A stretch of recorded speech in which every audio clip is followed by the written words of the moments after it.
these topics around generative AI and equity. So I'm going to share my slideshow, and as Charlene mentioned, she put the link in the chat so that you can always feel free to follow along as well.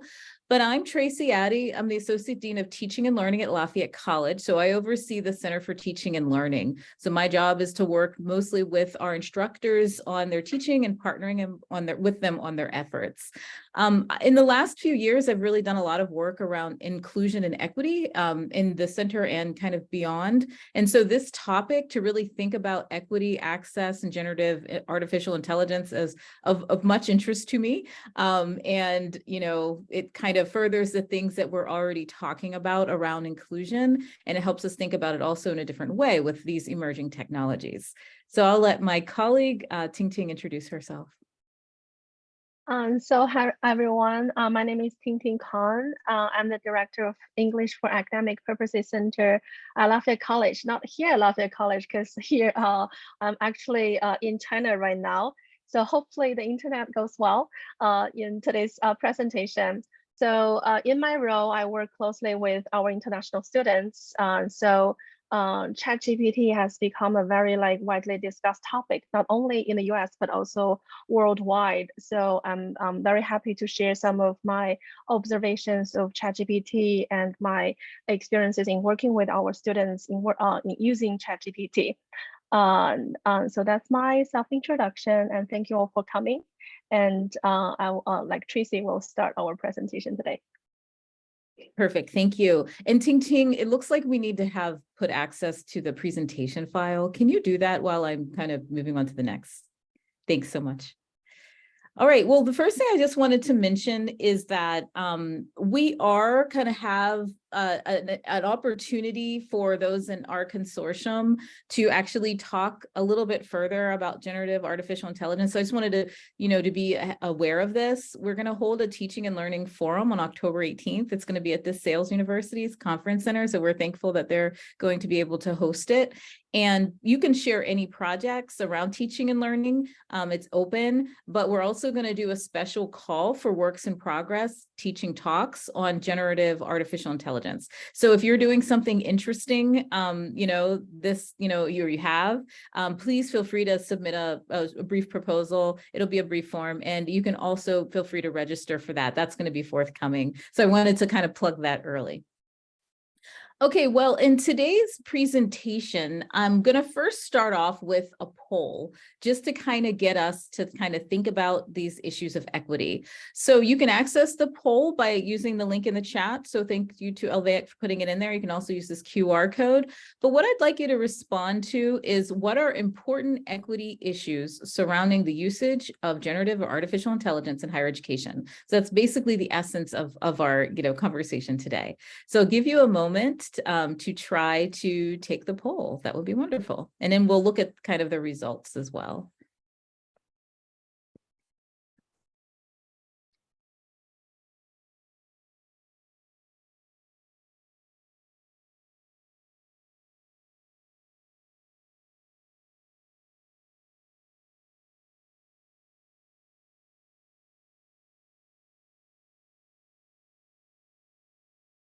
All right, I see lots of interesting responses coming in. Feel free to keep submitting.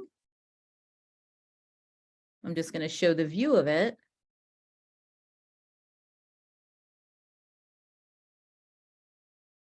Okay, well, let's look at some of the things you're sharing so far. So we definitely see a theme of access, and that's something that we are definitely going to talk about. And access, not even just access, but also access to the best versions, right, of these tools. So that's a big one. The skill set. So how do we use it well? How do students able to use these tools, these technologies well? Being flagged, like if you were a non-native speaker, and other types of bias that can come out in the actual data itself. Yeah, these are all really great topics. So willingness to cheat by some students to lack knowledge about the tools doesn't give all students, faculty, equal access, whose voices appear, that came up a little bit also before, who's controlling these tools exactly, like it's controlled by large corporations, and we know most of them are probably going to be for profit. What information is being left out? Yeah, so if students are using these tools, like what's missing, is that going to be, detrimental to their learning in some way? Faculty's responses, their consequences of using it in different places as well. I also see access in K-12 to reduce the experience gap. So thinking about like students coming into college, what experiences do they have using these technologies? If some have more than others, is that going to also create a gap? Okay, sorry, I didn't want to do that. So these are all really good things. And I see more issues of access as well, increasing awareness, and also the level of digital literacy I see as well. So great. Yeah, these are all really important things to think about. And we'll, with the slides, we'll also share these poll results so that you can also have them as well. So thank you for also engaging in this with us in that discussion to get us started. So when we talk about generative AI today, we're going to kind of have a couple of goals in mind. So first, we're going to explore a few key issues. Now, you've mentioned several of them. There are other ones that you also mentioned that are also worth discussing, but we're going to focus our time on just a few. And at the end, we're really hopeful that you'll really appreciate and engage in our cases. We created very specific cases for really thinking about this and teaching and learning, and we think that you'll find them valuable. So after that, if we have time, feel free to kind of bring up some of those other ones as well. And then, of course, as I mentioned, we're going to apply it to various case examples.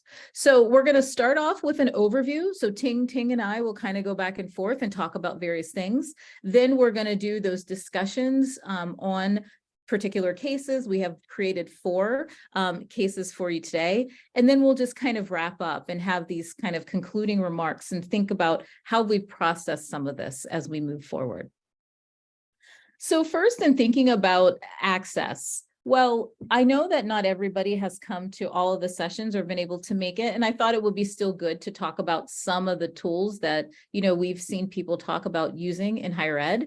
And here's a few, and it's not saying I'm, endorsing one or the other. It's just more so that these are some examples of what's being used. And there's many, many more, and there will continue to be many, many more, and your students might also see more. But we have some of the tools that kind of like the first tools that we heard about, like ChatGPT, right? And then a lot of these other kind of tools that some of them are integrated even in other tools that we use, right, as well. So we're going to continue to see these different types of applications come up, and they're going to have lots of potential differences in how people engage and use with them. And so I'd like to also engage you with the chat. So feel free to think about other tools you've used. Feel free to share them in the chat. If you don't see any that are there, what are some that you've seen used or that you are aware of that have been used in higher education, okay, in general? So that's great. All right, so the first issue we're going to get into is access. So that one was a big one, that came up in the poll results, and it clearly is an issue with these tools and anything that can have barriers, right? That some students are not able to access it while other students are.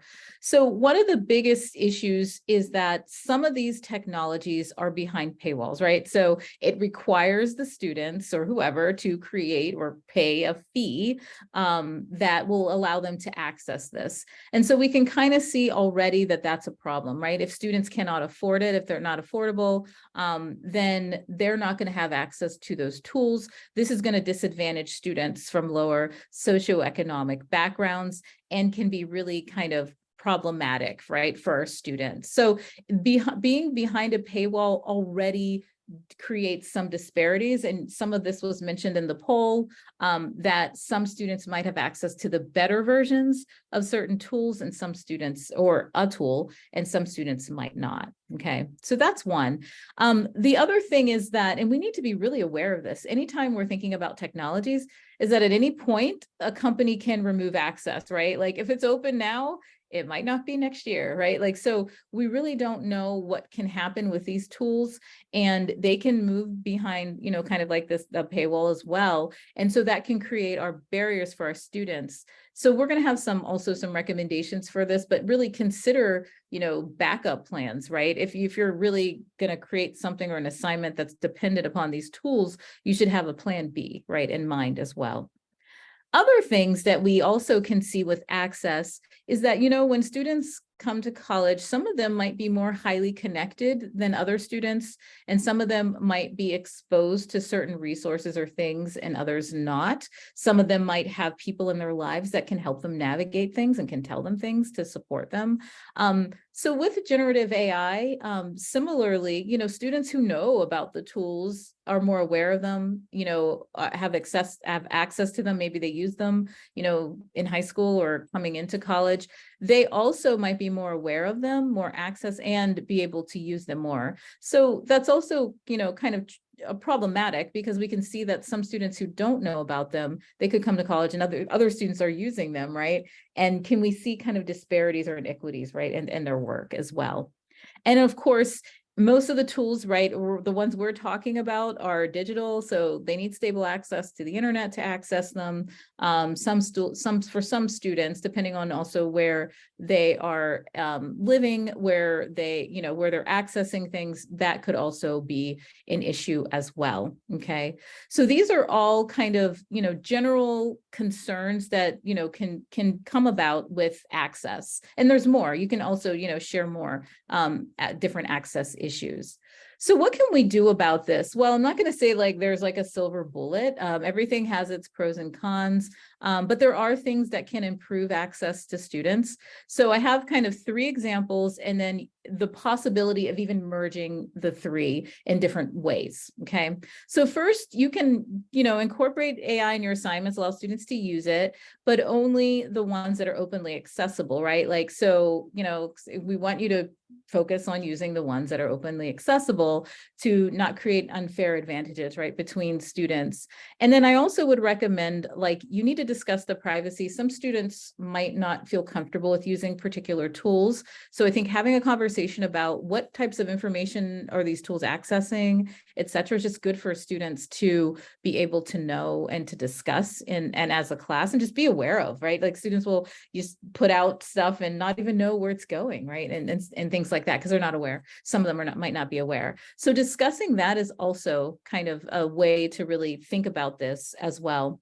Another thing to really think about, and I really like the models of co-creation with students. I really like to have students involved in the process of teaching and learning as much as possible. So one thing you could do is you could give them a start. So some students, you know, with this in the know kind of thing, if you give them a list of possible, you know, choices that they could use for a particular assignment or something in your course, not necessarily saying you endorse them, but like giving them some examples, and then invite them to contribute. You know, we know that students are using these tools, many students, they might be using other technologies, other types of generative AI technologies. So it might be really interesting to kind of crowdsource and talk about that together, and to really kind of think about if there are other possibilities for them as well. Now, for this, of course, you need to keep up with it, right? So are there changes and subscriptions? And then think about if there are alternatives, right, that students can be able to use as well. And then another example, which is a very inclusive strategy, whichever you're doing in a class, is giving choice. And we definitely see that emerge from the voices of students. Actually, currently, we've been doing a study on student voice and inclusion. And one of the biggest things they say is when their professors give choice, that really creates a more inclusive environment. And so you can actually give students the choice as to whether or not they use the tools. I will say that some students might want to, some students might not to anyway.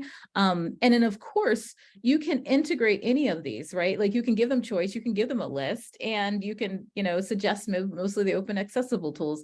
You know, you can kind of do any combination of these, but this can help in some ways, help have a more equity mindset, right, with regards to these tools and their usage in your course. Now, you can't control everything, but these are some things that you could also consider for a course. All right, so I'm going to switch it over to TingTing. She's going to talk about international accessibility next. Yeah, talking about this topic, international accessibility concerns. So here is a list of countries that have banned ChatGPT according to article published in mid-April. So such countries include Russia, China, North Korea, Cuba, Iran, Syria, and Italy. Actually, according to a more recent article, Italy lifted the ban. So now Italy has the access to ChatGPT. So what are some reasons that such countries ban ChatGPT? If we move on to the next slide, you can see that for China, this is because for the data that is used to train the ChatGPT is mainly from the English spoken Western countries. So they think this might have an impact on values and mainstream views.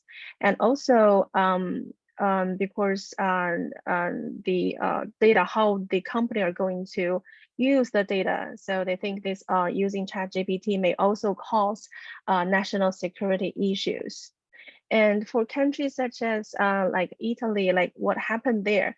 So if you go to the next slide, you can see that initially it was banned briefly in April was because there was a concern about its collection and the storage of personal data and potential exposure of misinformation to young people, like these two reasons. So they gave the ChatGPT a couple of weeks to see how they can resolve these two issues. So ChatGPT now developed a new form that European Union users can submit to remove personal data from ChatGPT, and also another new tool to verify users' age when they sign up in Italy. But this is not the end. Some other countries, including Canada and some other EU countries, have opened or considered opening investigations into the ChatGPT practices regarding the storage of personal data and potential exposure of misinformation to young people. And also there are, maybe you have also heard about it, there are some school districts and universities actually banned ChatGPT. This is a collection of such districts and universities according to an article published in March. And the reason, I think a very typical reason is, as one of the officer from the New York City Public Schools mentioned, that while the tool may be able to provide quick and easy answers to questions, it does not build critical thinking and problem-solving skills, which are essential for academic and lifelong success. So I think that's all for the access issues regarding ChatGPT for this presentation. And next part, where I'm going to talk about some of the benefits and concerns that we have for international, for multi-language learners for using AIs such as ChatGPT. So if we move on to the next slide, this is how it will be organized. First, I'm going to talk about some of the benefits that generative AIs, such as just ChatGPT, can bring to multi-language learners. Next, I'm going to talk about some equity issues regarding multi-language learners using ChatGPT. And lastly, I'm going to talk about some of the recommendations that we can give to instructors. First, some of the benefits for using AI tools such as ChatGPT. So in the field of second language learning, using technology to help second language learning is a very well-developed topic. So we have many research studies have been done in the field such as computer-assisted language learning, mobile-assisted language learning, and also there's another well-developed field called corpus linguistics, which is to use a collection of texts to see what are some of the linguistic features used in that text, the collection of texts. For example, you can research, I think two researchers collected a number of academic papers and analyzed what are the very frequently used verbs in introducing visual aids in academic texts, so that students can use that information to apply to their own writings. And also we have in the field, we have the distinction between descriptive and prescriptive grammar. So the descriptive grammar is how grammar is written in textbook, and prescriptive grammar is how language is used in real life. So there's a trend in teaching students about how language is used in real life. So talking about this technology and how language is used in real life, AI tools such as ChatGPT can be a great tool to teach students language. So if you move on to the next slide, which is a quote from an international student talking about using ChatGPT. The student said that when I used the ChatGPT to find some resources, that took me a while, but it was beneficial. Sometimes if there's a run of sentence of my essay, I use ChatGPT to check grammar. For international students, there are students that still don't feel confident about their English. They will use ChatGPT to fix the wording, or what are other ways to phrase this to make it more nicer or something like that. It gives them a little bit of confidence. So as you can see from this, students' usage of ChatGPT, ChatGPT can be a great tool to help students to improve their confidence, and especially to help them to work on their grammar. So if you move on to the next slide, you can see that in addition to grammar practice, there are other areas that ChatGPT can help students to work on. For example, the vocabulary building. ChatGPT can define or provide examples of English words and phrases and generate sentences or paragraphs that include specific vocabulary words to help them to learn those vocabulary words. Writing practice, provide writing prompts, give feedback on essays, provide suggestions or corrections. Next one is the reading and comprehension practice. It can help you to generate English texts on various topics. So before, when we need to develop tests, we need to go over all these different websites to see the most appropriate texts for the students. But now we can just give the students language proficiency and ask them to produce topics such as in a news article, stories, or essays very quickly, and also request a set of comprehension questions to ask students to practice their comprehension skills, reading comprehension skills. And next slide are some practice for listening and speaking skills. For example, pronunciation practice. Students can download certain add-ons to allow ChatGPT to have this pronunciation and speaking function. So for example, it can pronounce words or sentences, provide feedback on pronunciation, and dictate speech. And next one is the conversation practice. It is real life interactions. It can initiate conversations with ChatGPT by asking questions, discussing topics, or engaging in role play exercises. So for example, I say a sentence and I can ask ChatGPT to pretend that it's in a restaurant. So that how we are going to have this conversation. So it's very, very convenient for the students. And next one, students can also use this as a place to just search for different things, to learn about English-speaking countries, cultures, customs, traditions, learn about English idioms, and so on. And talking about English idioms, if you go to the next slide, on May the 4th, I've seen this sentence on the social media and also on campus, May the 4th be with you. So what does this idiom mean? So I just tested by myself. So I asked ChatGPT to translate this sentence to Chinese. The translation is May the 4th be with you. So which is the same as May the 4th be with you. So this is quite accurate. And then I put the same prompt into Google Translate to translate May the 4th be with you. Actually, the first sentence, Google Translate it to like May, the 4th day of that month be with you.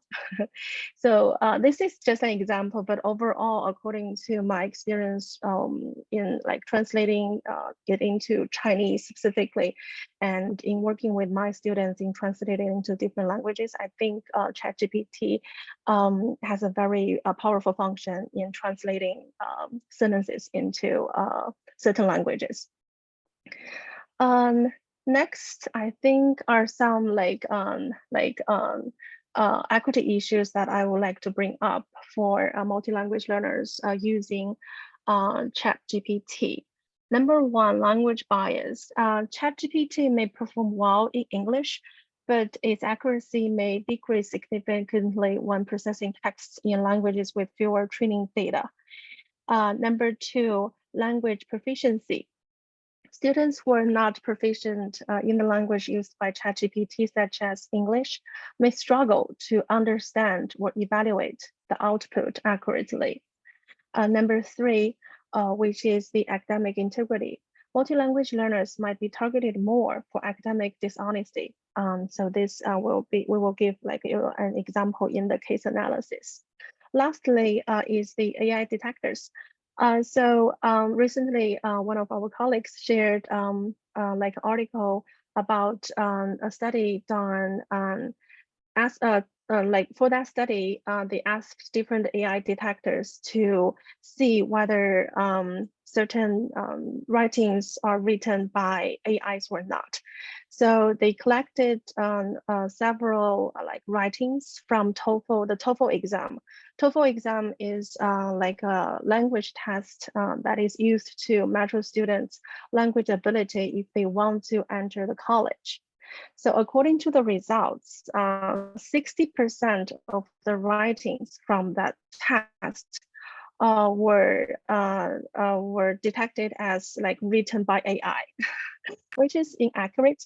But it is more accurate when they are analyzing native speakers' writings. So overall, it might have a bias against multi-language learners. And the researchers think that this might be because of the multi-language learners have a constrained language ability. That's why it is detected as written by AI. Next, what are some like recommendations that we can give for instructors? Number one, I think it is especially for the international student population, I think it is very important to explicitly teach and discuss academic integrity, this topic with them, because in different cultures, they might, this can be a very new topic to them. And next, I'm going to give you like an activity, like an example activity on teaching the academic integrity in class. Number two, build at least one activity in class and discuss how to appropriately use ChatGPT, because we don't have the control of students using AI tools after class. So I think it's a good idea for us to talk about in class to make it clear about our policy. Because I've heard some students saying that, oh, I have never used ChatGPT because if I use ChatGPT, that's a plagiarism, things like that. The next bullet point is next I gave some like examples for an activity that you can use to talk about ChatGPT. For example, you can ask students to critically analyze the results or discuss the differences between what is AI assisted and AI generated. Overall, we encourage students to have their like the back and forth involvement with the AI, so that they understand their ChatGPT now is not reliable. So we have to building our like intelligence into the output to make it more accurate. Next, add ChatGPT usage guideline to course syllabus and even individual assignment requirement. So for me, like I learned a lesson from this semester. For my next semester, I'm asking, so I'm teaching like a writing class, which is Introduction to Academic Writing at Lafayette College. So that class includes both American students and international students. For next semester, what I'm thinking is to for the first draft of one of the large, the major papers, I'm going to ask students to don't use ChatGPT in their first draft, so that I can know what is their true level of writing is. And then when they work on their final paper, they can work back and forth with ChatGPT. And also for the next bullet point, I would like to ask them to have to submit a record of their interactions with the ChatGPT. So, and also talk about what are the things that they've learned from this AI assistant. And lastly, I think for instructors, I would like to recommend or encourage you to develop your students' confidence in writing, and also encourage them to use their own voices and ideas when they are writing. So the following two slides are two activity examples. So for me to teach academic integrity, this activity, first I give students around 5 to 10 minutes to read the school's academic integrity statements. And meanwhile, I encourage students to use translation tools to translate it into their native languages to make sure that they fully understand the content. Because certain verbs such as integrity, plagiarism might not be learned when they're preparing for that TOEFL test. So just make sure that they understand the statement fully. And next, ask students if they have any questions about the statement so that we can discuss in a group together. And to check their comprehension, to give students 10 minutes to complete a true or false statement activity. The next slide, I have the statements. You can please feel free to use, because I asked ChatGPT to generate the statements. And when you check the answers, in our field, when we teach language, we have a teaching method called a total physical response. So basically, we're saying that if you have the body gestures when you're learning language, it will help you to memorize the things that you have learned. So you can ask students to stand up when they believe the statement is true, or to sit down when they believe the statement is false. So to make sure that everybody is involving and also engaging this activity, so that and also encourage them to share their opinions and talk about the reasons for choosing certain answers.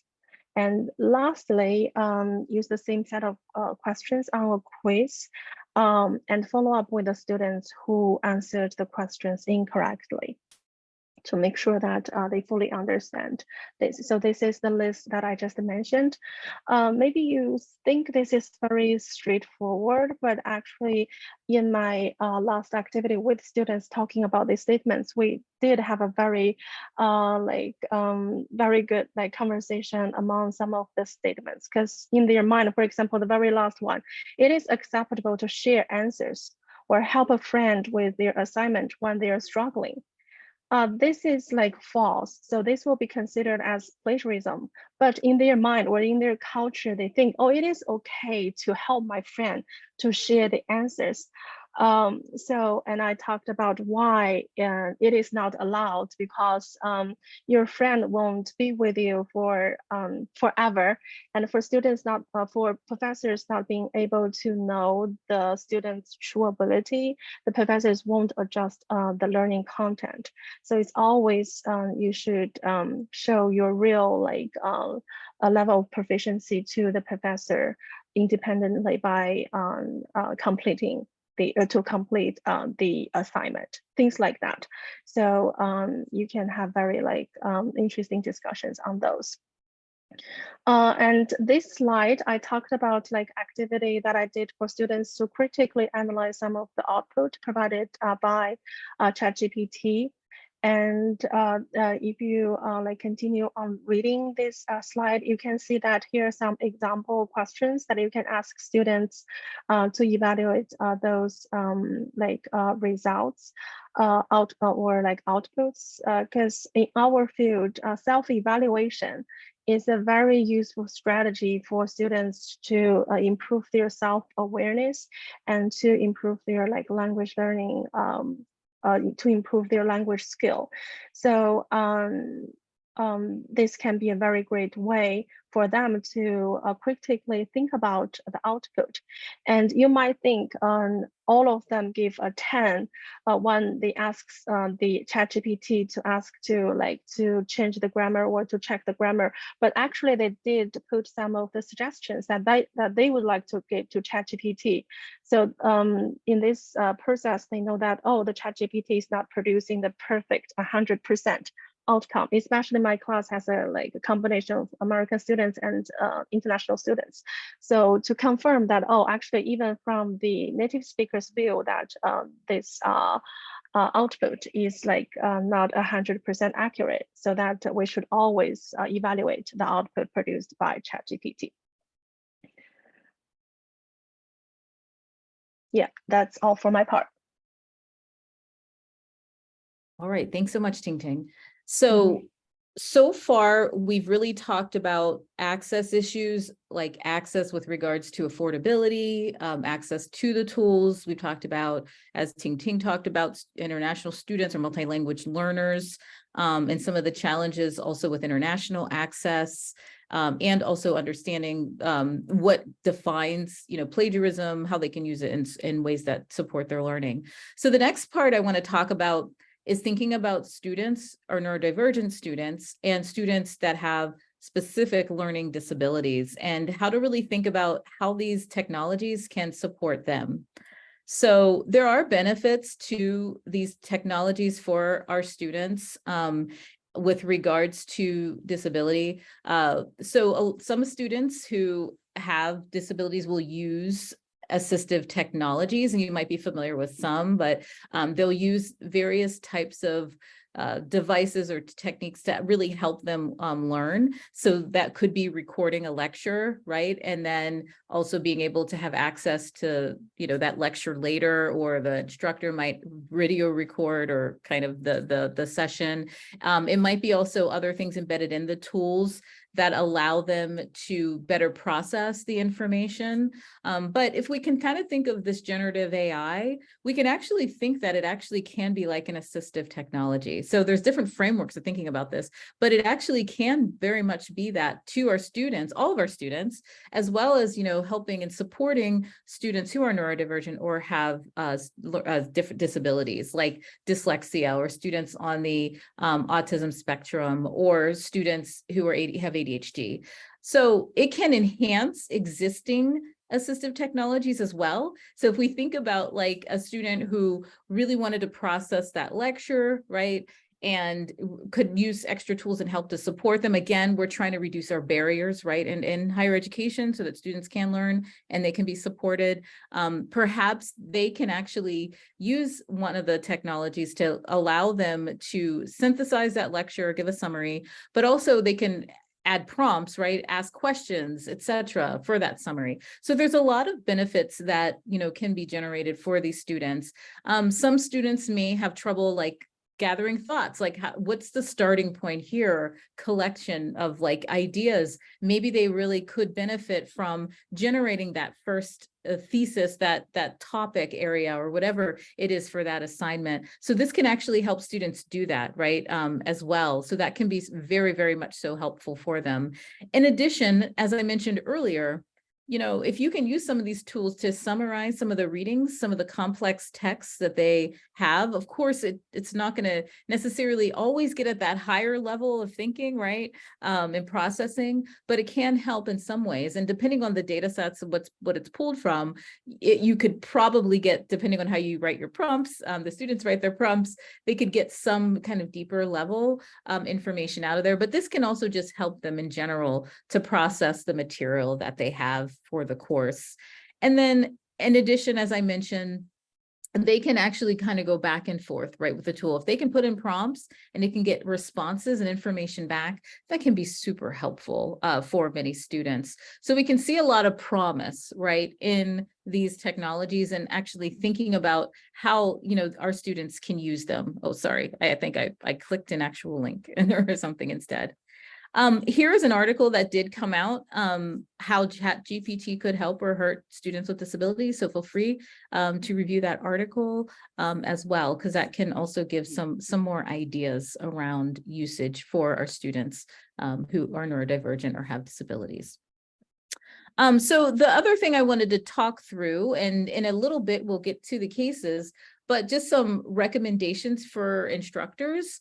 So first, it's a really good idea to learn what your students are using. What assistive technologies are they using, if any? How are they using them to support their learning? You might be quite surprised about like how they're using them. In fact, in one of the research studies that, I was doing with this, I was interviewing a student who has a sensory disability.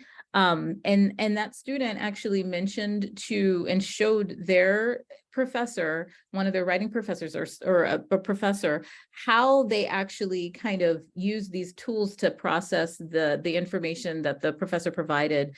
And the professor's like, oh my goodness, really? You have to do all of that, right? To just learn.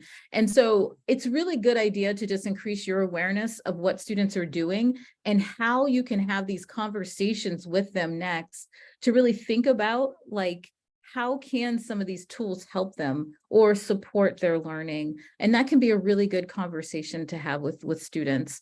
Of course, we have offices, most campuses have offices that are devoted to students with disabilities. We have accessibility services. They're also absolutely a place to talk about generative AI. Might be interesting to ask your offices how they see the benefits of it for the students.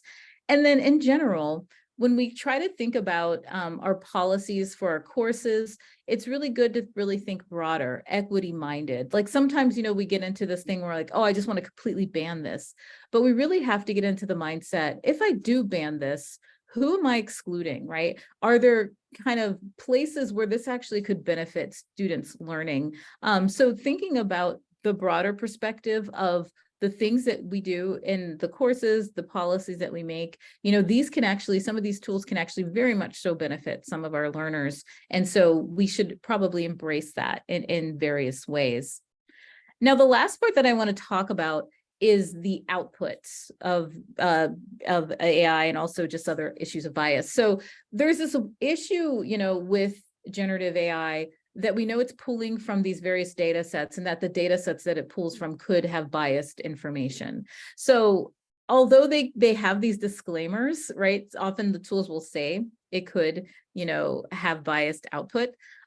It also could produce that in a harmful way for our students. So we always have to kind of navigate that with our learners too, that this output is not, and TingTing mentioned this too for international students too, or students who are multi-language learners, that it's not perfect necessarily, right? Like, so there could be issues and maybe it is a starting point, but maybe you do see some issues. So encouraging that understanding and literacy with students as well of AI and the limitations of it as well.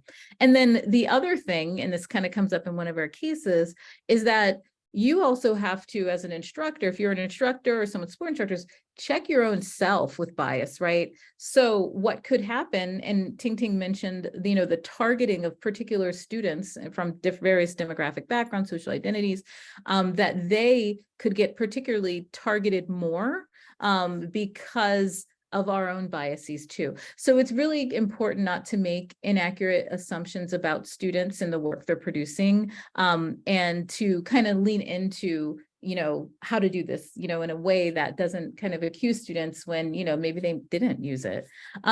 So how can you, kind of work with this? Well, definitely holding those discussions with students. They really should be aware, if we're encouraging their literacy around AI, of the limitations of it, the benefits too, but of the limitations, that it can be biased, there can be linguistic bias, and they can also even play around with the bias. Like you could also have them like generate some prompts that are, asking the same thing in different ways and see if they can actually detect differences in how the response comes about. Okay, can they actually detect it? It's not always going to be easy, of course, for bias.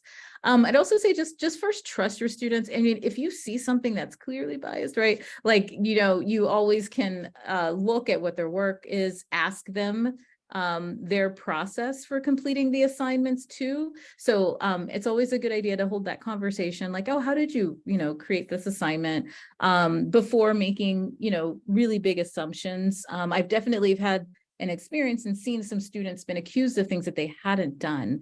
And we also really don't want to turn this into kind of a punitive, targeting kind of thing, but more of a support thing. So just ask students their process. Many of them might admit that they used the different technologies, and also just give them that document, ask them to document everything, just like you would document and give you a draft of an essay or something, or an assignment. Ask them for those documents, and ask them for the output, right? Actually, that should also come with it as well. And then obviously we've kind of honed in on this a lot, but TingTing, really create and share those policies. As TingTing mentioned, some of the students might not be aware or have had other experiences of what constitutes academic integrity, dishonesty, and violations of academic integrity.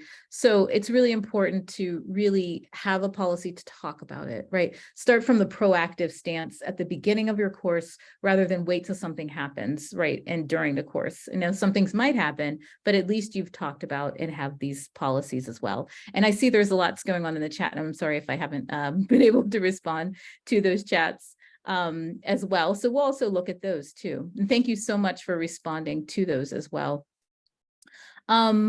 So we're going to actually move to our cases as well. So next is actually and help you kind of process and bring this information all together. We know that that's supportive, and it will support learning and help you really process it more. So we have a couple of different case examples. We have 4, in fact.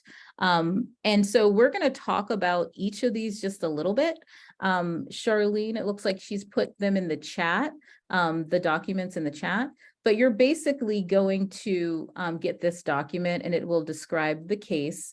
And then you're going to put the notes from your case in the actual slide deck. Okay, so that's kind of, how we'll make it run. So basically, the first case gets into access.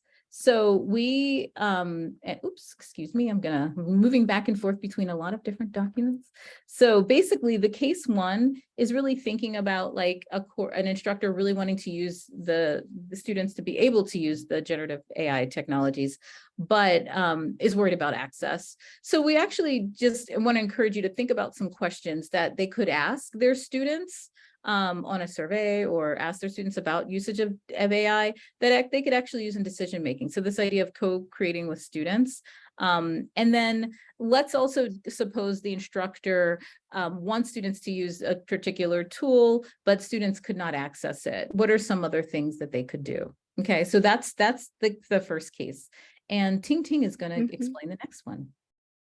Yeah, for the second one, so I gave 2 writing samples. The first one is an in-class writing sample where students have some like grammar issues, or even unclear like content.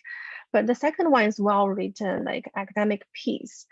So during the office hours, the student told the professor for the second writing sample that I wrote the paper. So I first wrote the paper, but I asked ChatGPT to revise and make it better. Okay, so this is the situation. So the discussion questions are, how does your school's academic integrity policy define plagiarism? Based on this policy, do you think the second writing of the student is a violation of academic integrity? Number 2, in cases where students may be tempted to use chatbots like ChatGPT to produce their work when it is not allowed in class, what are some strategies that instructors can use to prevent plagiarism? Number 3, what actions should instructors take if they suspect that a student has used a chatbot like ChatGPT to produce their work? That's case number 2. Okay, so case number 3 is really getting into the generative AI as assistive technologies. So it's actually, we're trying to use multiple modes. So I'm using a vignette of a student with a disability who uses assistive technologies. It's a really brief clip. It's a little bit on the older side, but still the content I think is very relevant. So think about how that student in this case will actually, or this vignette could benefit from generative AI, right? In terms of their learning, and then how, you know, an instructor could embrace these more equity-minded kind of practices as well. And then our final case, TingTing. Yes, the final case, again, two example like writings. The first, like around the same period of time. So the first email that, as you can see, it's written to the professor, but very informal. The second one is like very formal and well written. So the case is that when the professor first saw the first writing piece, like the email one, was thinking, oh, I have to teach how to write emails to professors. But after seeing the second one to the student, but after seeing the second email from the same student and thinking, oh, did the student use some chatbots like ChatGPT to generate like email to me? So the professor asked the student. The student just mentioned, "Oh no, I haven't actually heard about this ChatGPT. It's just because my first email was like written in a hurry, but I spent a little bit longer time like drafting my second email." So the professor actually had a biased like assumption regarding this two. Like the second piece. So the discussion questions are, have you faced any bias or assumptions made towards the use of chatbots like ChatGPT in your work? And how have you addressed it? Number two, how has your experience been with chatbots such as ChatGPT, and how has it impacted your work, teaching, or research? Number three, how have your students responded to the use of chatbots like ChatGPT in the learning process? And what feedback have you received from them? Okay, so that is our cases, and we think that will kind of highlight and allow you to discuss further some of the issues that we've brought up. So for this, the instructions, just try to, if you can, try to make this as equitable as possible. Choose just a facilitator, someone who will record in the slide deck, and then anybody can idea generate. We're going to come back and highlight the main things from each case, and then hopefully engage in further really good discussion. So this is we're just getting started. So we'll give you about 20 minutes, and I know LVAIC is going to put you in your groups, and then we'll come back. So enjoy your discussions. All right, thank you, Tracie and TingTing. And I believe Carrie has the groups set and ready to go. So we'll give you 20 minutes and send you to your breakout rooms. I have a couple that you may move because people are dropping. So, okay. All right. So you might get into a room and then be moved immediately. So just watch.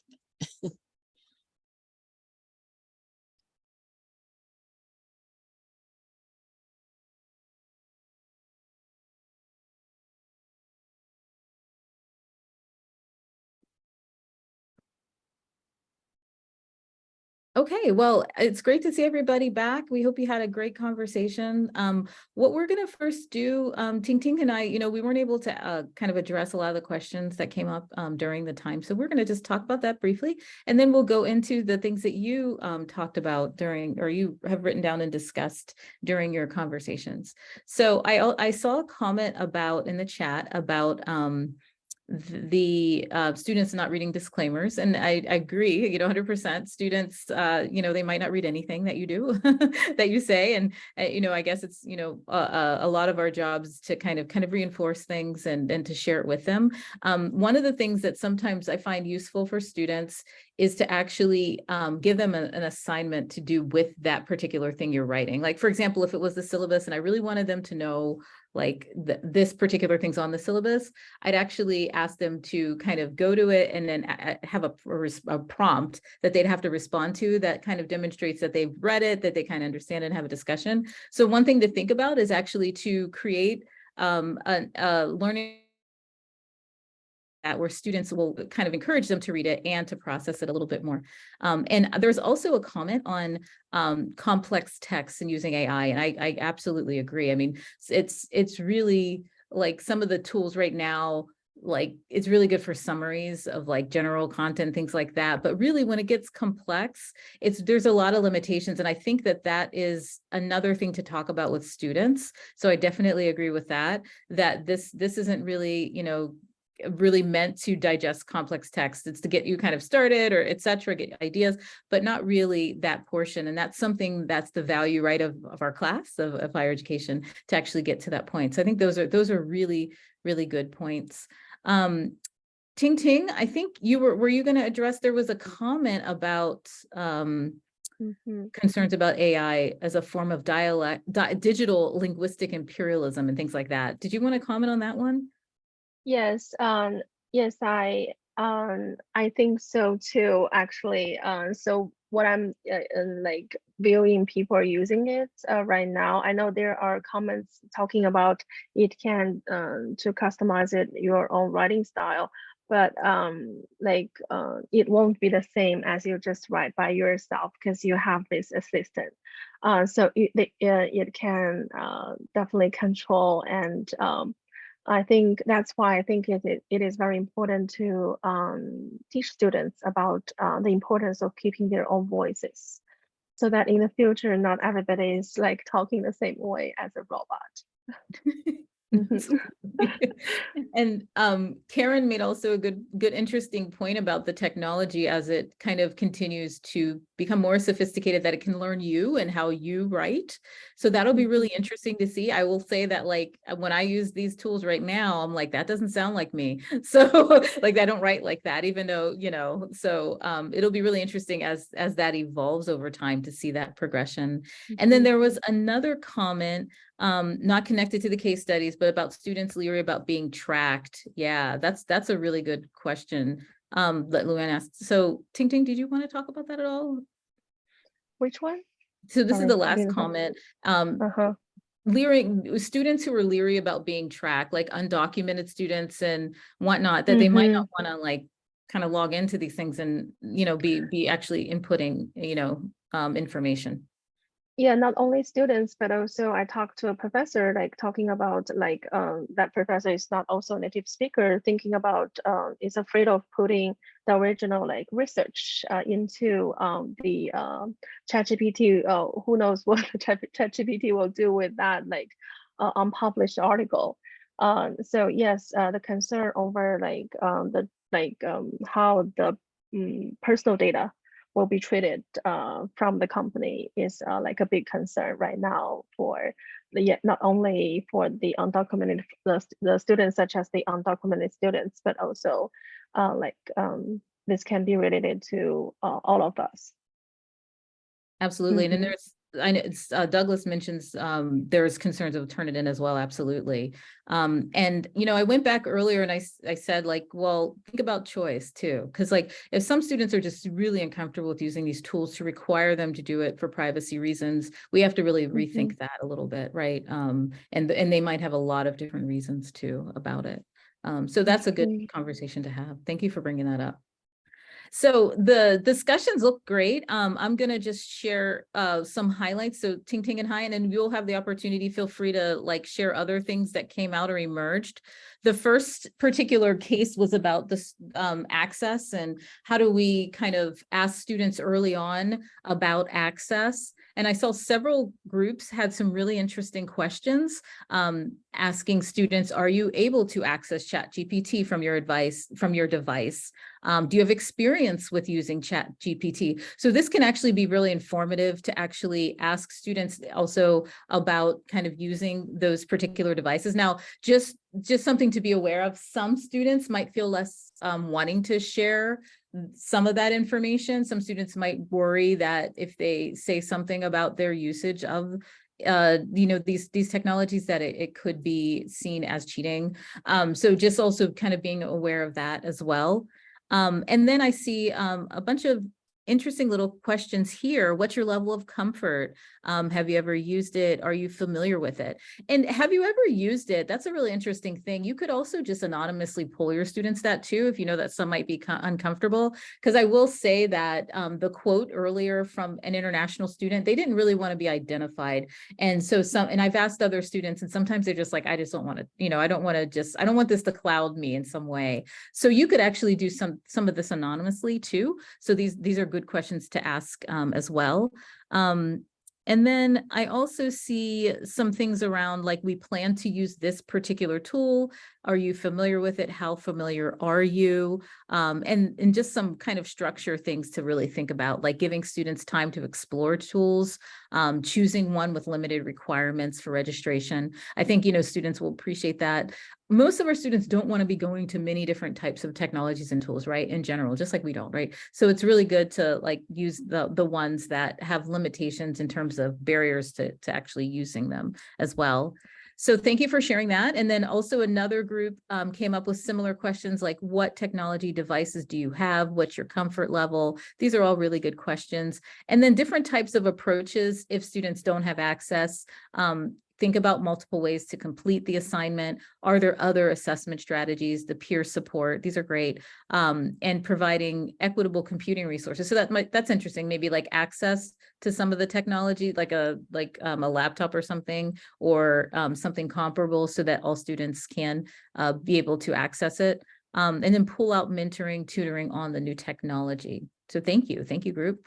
And then another couple of good examples. What tools have you tried? You know, similar theme there, which is great. I see tool days for first days of FYS. So that's kind of neat. So learn how to use email, learn how to use Google. Could you also add how to use AI and establish the boundaries for plagiarism? That's a really interesting strategy.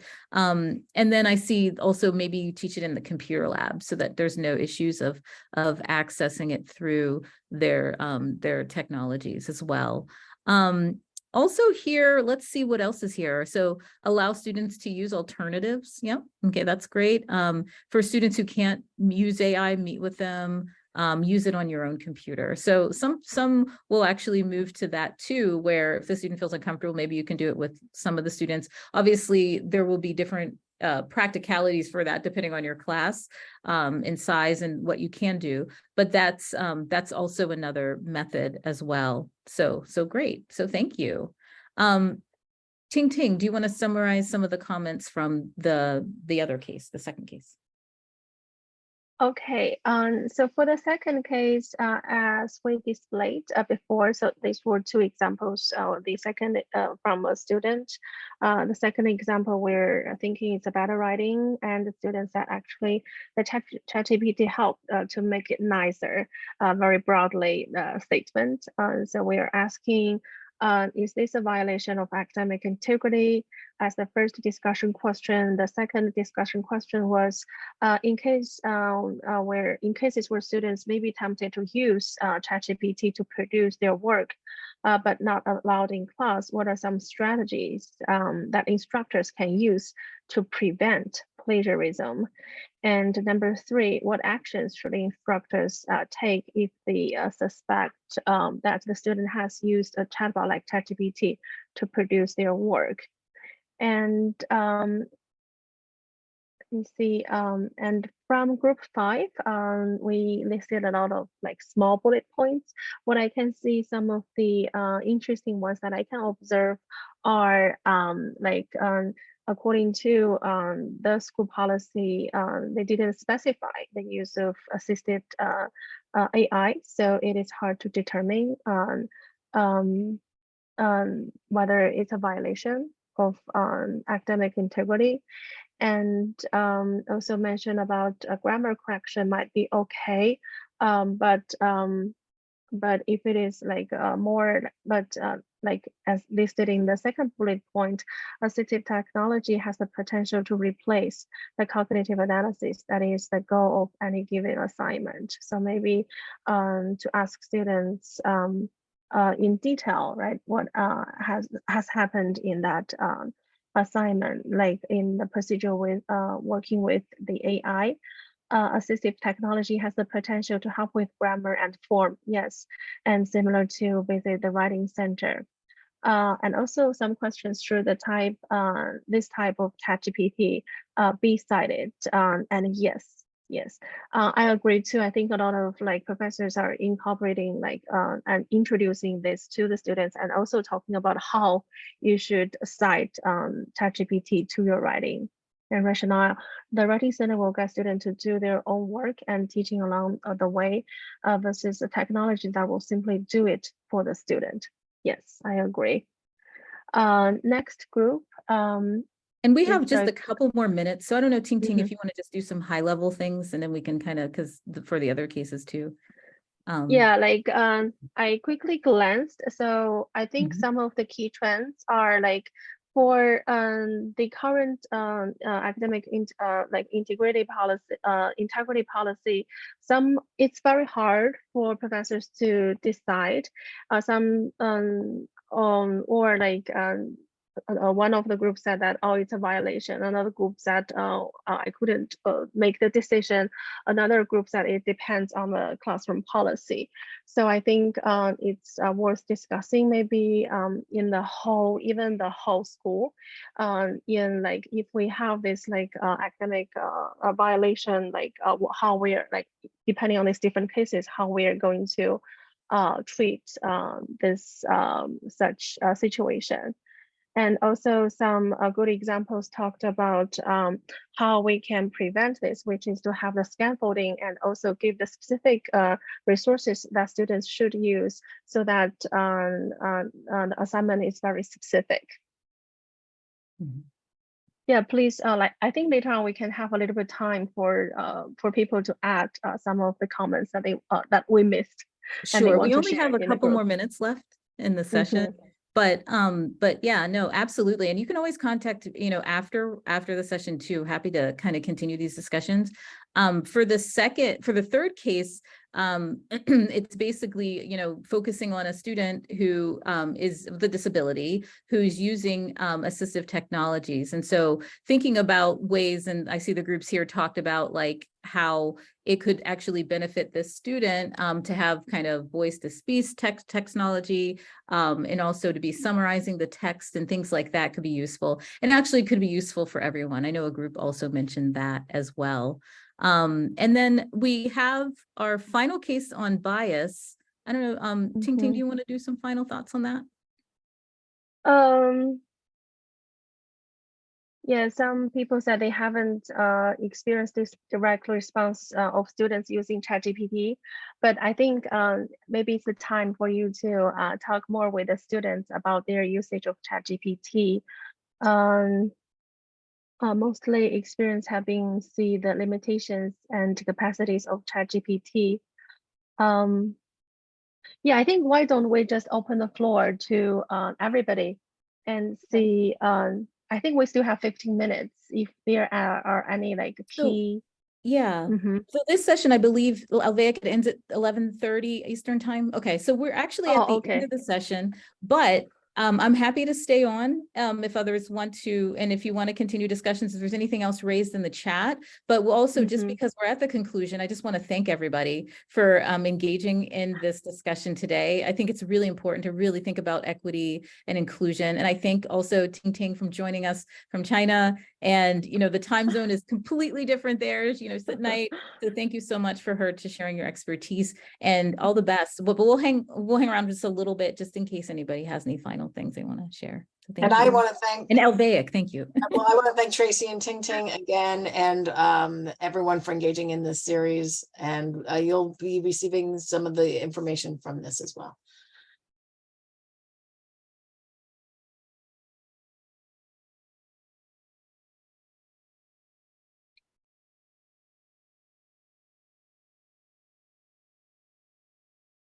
Lots of great comments in the chat. Wonderful. Okay.